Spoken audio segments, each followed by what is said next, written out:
कांग्रेस अधिवेशन के लिए कई नेताओं के साथ रायपुर जा रहे पवन खेड़ा को दोपहर 12:30 बजे विमान से उतारकर गिरफ्तार कर लिया गया।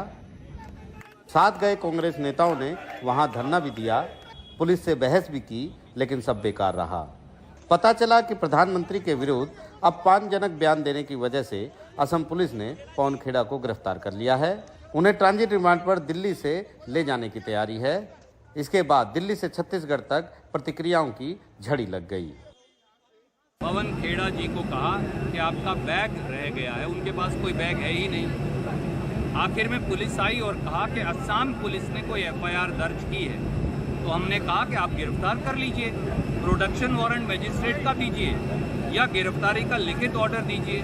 ना वो एफआईआर देते, ना मजिस्ट्रेट का प्रोडक्शन वारंट उनके पास है, ना उनके पास कोई गिरफ्तारी का ऑर्डर है। ये बिल्कुल सरासर गैर कानूनी है। ये सरकार चाहती क्या है? क्या प्रधानमंत्री जी को, गृह मंत्री जी को नॉलेज में नहीं है? ये कोई मान सकेगा इस बात को? क्या उनके बगैर नॉलेज के इस प्रकार को हिम्मत कर सकता है? बहुत दुर्भाग्यपूर्ण स्थिति बनती जा रही है देश के अंदर। इसलिए बार बार कहते हैं कि लोकतंत्र को खतरा हो रहा है। कारण बताते कोई पवन खेड़ा ऐसा तो नहीं कि कहीं फरार हो गए हैं, भाग गए हैं। वो रायपुर ही आ रहे थे और आज ही उसको करना। जिस प्रकार से छत्तीसगढ़ में राष्ट्रीय महाधिवेशन होने वाला है, उसके 3 दिन पहले आप ईडी छापा डालते हैं।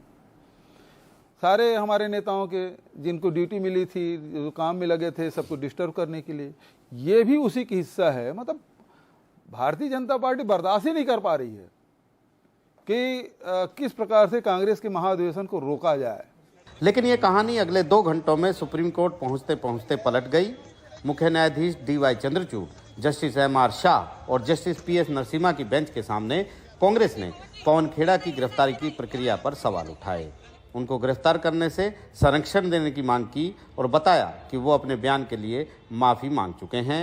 ये भी बताया कि उनके खिलाफ अलग अलग शहरों में मामले दर्ज हैं, जिन्हें एक जगह किया जाए। सुप्रीम कोर्ट में पवन खेड़ा का विवादित बयान सुना गया।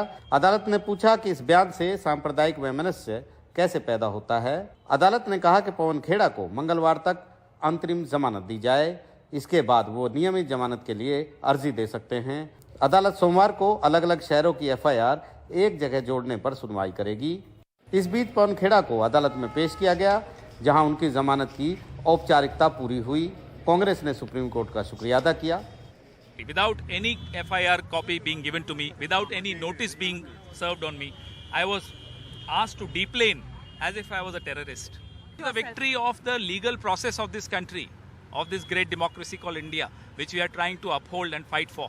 हमारी न्यायपालिका ने आज पवन खेड़ा जी को कुछ हद तक पार्शियल रिलीफ दी है।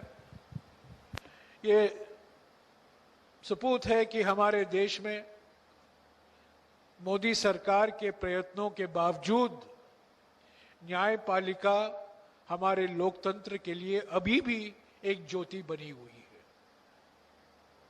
टाइगर जिंदा है, सुप्रीम कोर्ट जिंदा है। नई दिल्ली से उमाशंकर सिंह, मनोरंजन भारती और परिमल कुमार के साथ आशीष भार्गव, NDTV इंडिया।